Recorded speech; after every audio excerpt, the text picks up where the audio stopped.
खुलुमबाय गोजोन फुंबिलिनि बयनिसिमबो आंनि मुलुगनां बड' निउस चेनेलाव गोसो गोथारै बरायहरनाय जाबाय।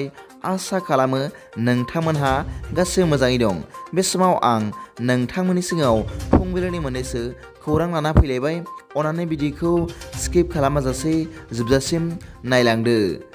दिनैनि फुंबिलिनि मोननैसो खौरांफोरा जाबाय।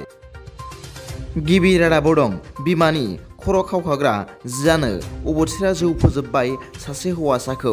खौरां मोननाय बादिब्ला बे जाथाया मैया जादों आसामनि गलाघाट जिल्लायाव। मिथिनो मोननाय बादिब्ला उन्दै बैसोनि हौवासा गथ'आ न' सिङाव बिमानि खर' खावखाग्रा जिजों गेलेबाय थानायाव जिया बोरैबा गोदोनायाव बोथेदों आरो उनाव न'खरनि सुबुंफोरा हाखु दाखु देहा फाहामसालियाव लांदोंमोनब्लाबो दसेनो उनावनो जिउ गोमादों होनना मिथिनो मोननाय जादों।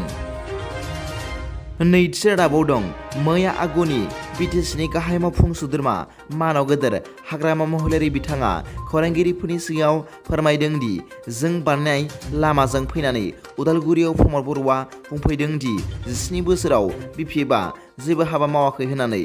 बांद्राय रायजोफोरखौ थगायबाय थायोब्ला फाब नांगोन प्रमद बर'आ होननानैबो बिथाङा फोरमायबावदों।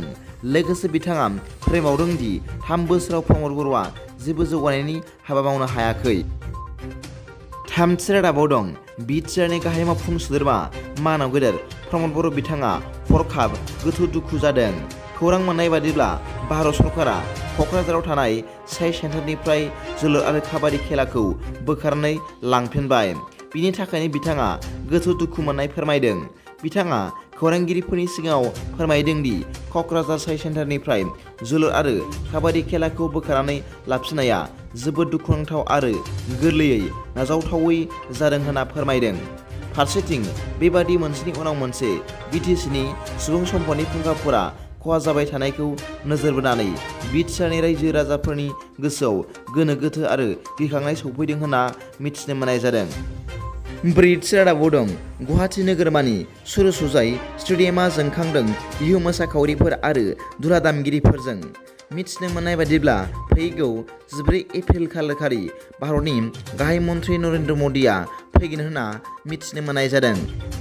दिनैनि फुंबिलिनि मोननैसो खौरांफोरा दा बेखिनिल'मोन। भिडिअखौ मोजां मोनदोंब्ला अन्नानै लाइक आरो साबस्क्राइब खालामनो दाबाव आरो बेल आइकनआवबो थुनानै ला, जाहाथे आं गोदान निउस आपडेट लानानै फैयोब्ला नोंथांनियाव सिगांग्रो नटिफिकेसन सौहैयो। दा बेलासिनि रादाबाव नोंथांमोनखौ आंनि बे मुलुगनां बड' निउस चेनेलाव गोसो गोथारै बरायहरनाय जाबाय। गोजोन्थों। एसेनोसै। जै बर' हारिनि जै।